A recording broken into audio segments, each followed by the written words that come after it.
You are watching but Xirtus. also Krishnamurti and Elvis and this idea of Lord Maitreya. Because for a second there, we were looking at this idea of the Maitreya, right? It's which was the Messiah idea or something. yeah. So like, there's in Buddhism, there's this idea of the future Buddha of the world is the Maitreya, right? And so this became in Theosophical society the idea of the Lord Maitreya, which is sort of the officer of the world teacher, the office of world teacher. And so this, I mean, we just were looking at the Bill Maher religious conversation because there's that weird scene where he interviews this cream guy about Lord Maitreya, right? And it was, where did that go? I just lost it. There it is. Maitreya the Christ speaks to Bill Maher, and it was just at the time. I mean, at the time, Bill Maher wasn't a dude who wore all black and seemed like a Saturn worshiper to me until this. This was when it was like, okay, you're going so hard in the paint against all of men's old religions, and you're suggesting that you have this new Saturnian Neil deGrasse Tyson empirical religion based on material truths. How is that not theosophy? You know, like that's essentially the whole is to me it was interesting that Bill Maher was essentially becoming a new age spiritualist, a material spiritualist, and associating with It's the material. backdoor, right? Like he wants to be an atheist, and he ends up becoming his own, being representative of it, of its own organized religion. That like through like it you know what I mean? Like it has all the tropes of a religion. Like if you look at the ideology that attaches itself to like what he is in religious, like he's not Bill Hicks wearing all black. Like Bill Hicks, when he wore all black, his explanation was that he was going to be an embodiment of the monolith from 2001: A Space Odyssey, where people around him are building tools. You know what I mean? But like for Bill Maher, it's like he's like, I'm anti-religion, but then he ends up becoming his own part of this other religion. So like, isn't that how repression and sublimation work? Is you push something down and then it finds another route to be the epitome of the thing under a different guise? Comes in through the back door, so to speak. Mm-hmm. Backdoor man. Yep. Oh man, there was the I just had the other link there. You know, Bill, you just brought up what was it? Claude Nowell or Summum Amun Ra, right? Summum Bonum Amun Ra, the creator of the Summum organization in Salt Lake City, like the Super Mormons, Space Mormons, Egyptian Rosicrucian Mormons. What was this about, Will? What were you bringing this up for? I, I of course you know where this came from when going through the Waco papers. There's a number of other concepts with people who say that they also had communications with gods that the people are not spoken about,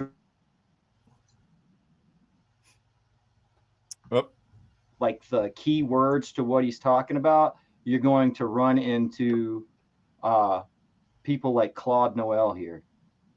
And Claude Noel's wild because he was mummified. He thought he was going to come back from the dead too. But the idea that if you align, like in the Christian Bible, there talks about like the book of life, and if you don't find your name in the book, there is a translation about that basically, like Christian Murdy or whatever, however you say his name, like if you align to what the Messiah is in the written prophecies, then you basically become that, because it's not like you're necessarily like it's predicting you, but you're holding the words of who came before you.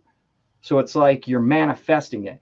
Like it was this real weird thing, because like with Waco, both the people, the detractors from David Koresh and the people who are still for David Koresh are basically saying the exact same thing. Like the survivors that are still agreeing with him are saying, well, we manifested this.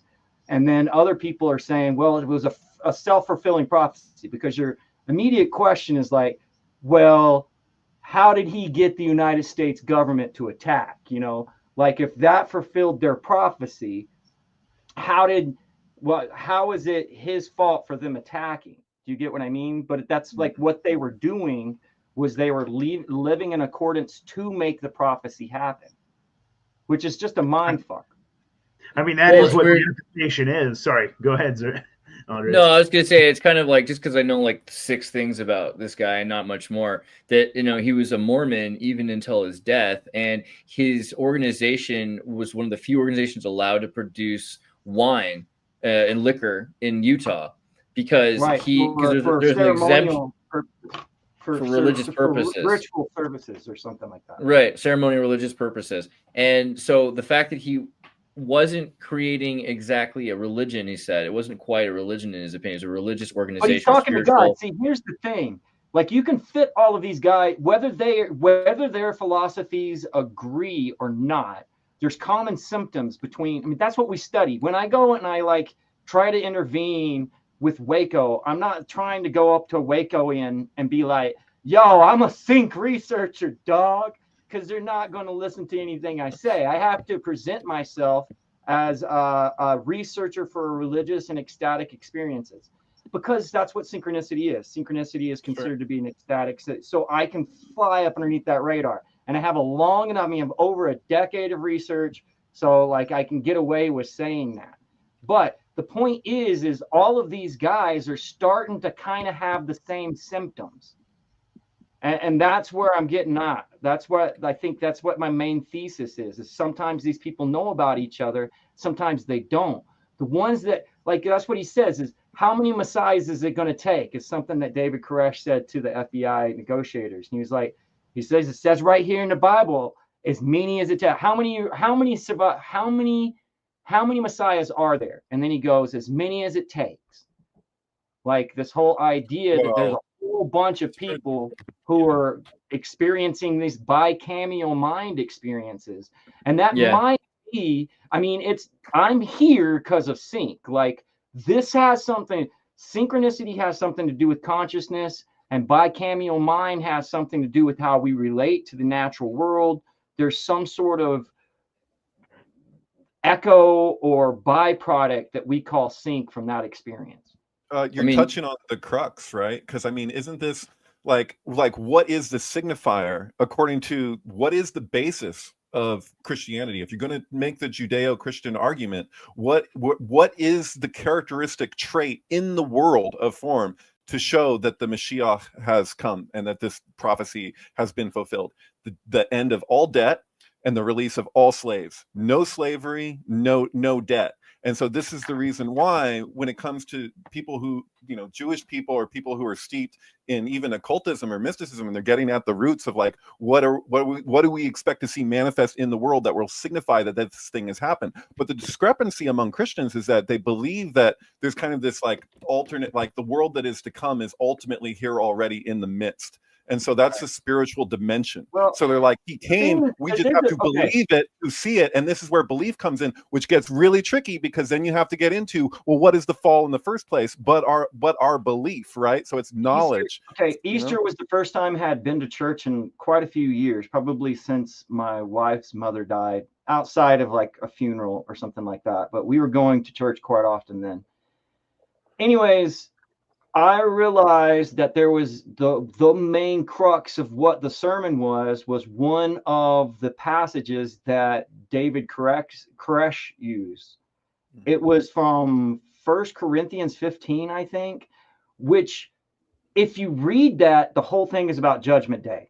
And it talks about, like, not only the first part of it is Jesus came alive. It's like this whole logical thing of a man coming back from life. Therefore, we're all going to. And this is all of our destiny, no matter what. Yeah. Right. Which is because it's in the nature of what's possible. Totally bypassed it.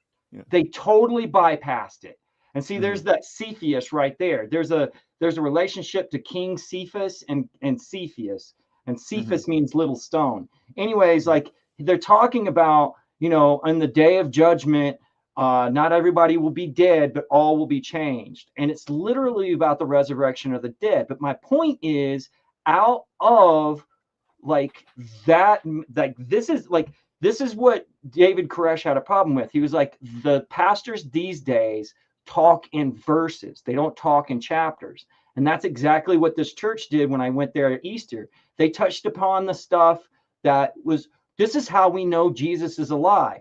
But then they totally bypassed the reason why that chapter existed, which was to tell everybody that everybody's going to like live after death. That's right. And Yeah, it's the because stone they that don't know what Lord to do with it. rejected. You're saying the stone, like that's really interesting. It also, this is so trippy. It actually relates to the worm in Dune. So like where the worm comes from is because, so there's the passage where Israel, this is symbolism too. We're not just talking about the physical place, like it's symbolic. So you say this, Israel's referred to as a worm, Yaakov is referred to as a worm, and the idea is that you have something so small that's going to be so vast. So everyone will get to experience the thing that this small fraction at one time got to experience, Well, which is, I'm sorry, but people might not like this, but it's the same premise as Christianity. What you were saying before about what Jesus experiences, if this is within the realm of possibility for the organism itself, then it's inevitable. It's the destiny of humanity that we will become this thing. So like that idea is an ancient idea. Like what's written happened on that whole but thing. We know this though, because through Jeffrey Kripal, when you and I were doing Sync Book radio and stuff, and we were way into discovering all of these individuals who basically wrote themselves into their own stories. But if you think that this is a way that language works, then all of these people are like, but everything has to make sense. So if we're in one long narrative, what happens at the beginning can't be useless for the end. Then it's not a good narrative. So there's a lot of things that they said that are relevant to us now that because of technology, we've kind of like thought weren't relevant anymore.